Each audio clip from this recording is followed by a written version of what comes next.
SA College of Arts and Science, Green Campus with well-equipped laboratories, Chennai's best green match. Visit sacas.ac.in.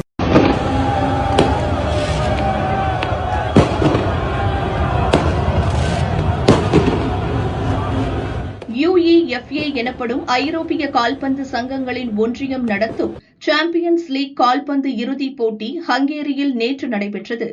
Arsenal அணியை வீழ்த்தி Paris Saint Germain எனப்படும் PSG அணி champion பட்டம் வென்றது. Paris நகரின் முக்கிய வீதிகளில் ஆயிரக்கணக்கான கால்பந்து ரசிகர்கள் PSG அணியின் வெற்றியை கொண்டாடினர். பாரிஸ் வீதிகள் திருவிழா கோலம் பூண்டது. அப்போது சிலர் அத்துமீறல் சம்பவங்களில் ஈடுபட்டனர். ஆர்டிக் ட்ரியோம் அருகே உள்ள வீதிகளில் ரசிகர்கள் சிலர் தீப்பந்தங்களை ஏற்றியும் கார் ஹாரன்களை ஒலித்தபடி ஊர்வலமாக சென்றனர்.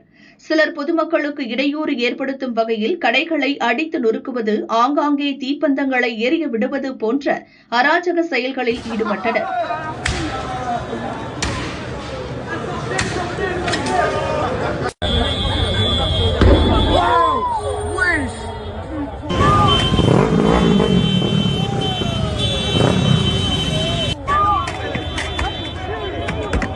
போலீசார் அவர்களை அப்புறப்படுத்த முயன்றதால் அவர்களுக்குள் மோதல் ஏற்பட்டது.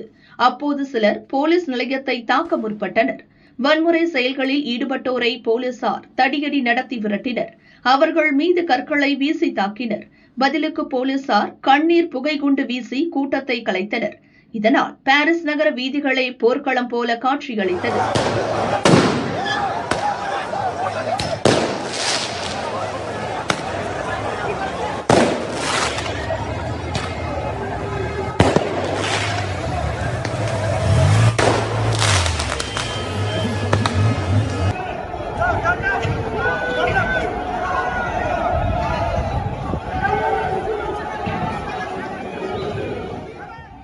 வன்முறை தொடர்பாக இதுவரை 400க்கும் அதிகமானோர் கைது செய்யப்பட்டுள்ளனர். தொடர்ந்து வன்முறை சம்பவங்கள் நடைபெறாமல் இருக்க போலீசார் அங்கு குவிக்கப்பட்டுள்ளனர்.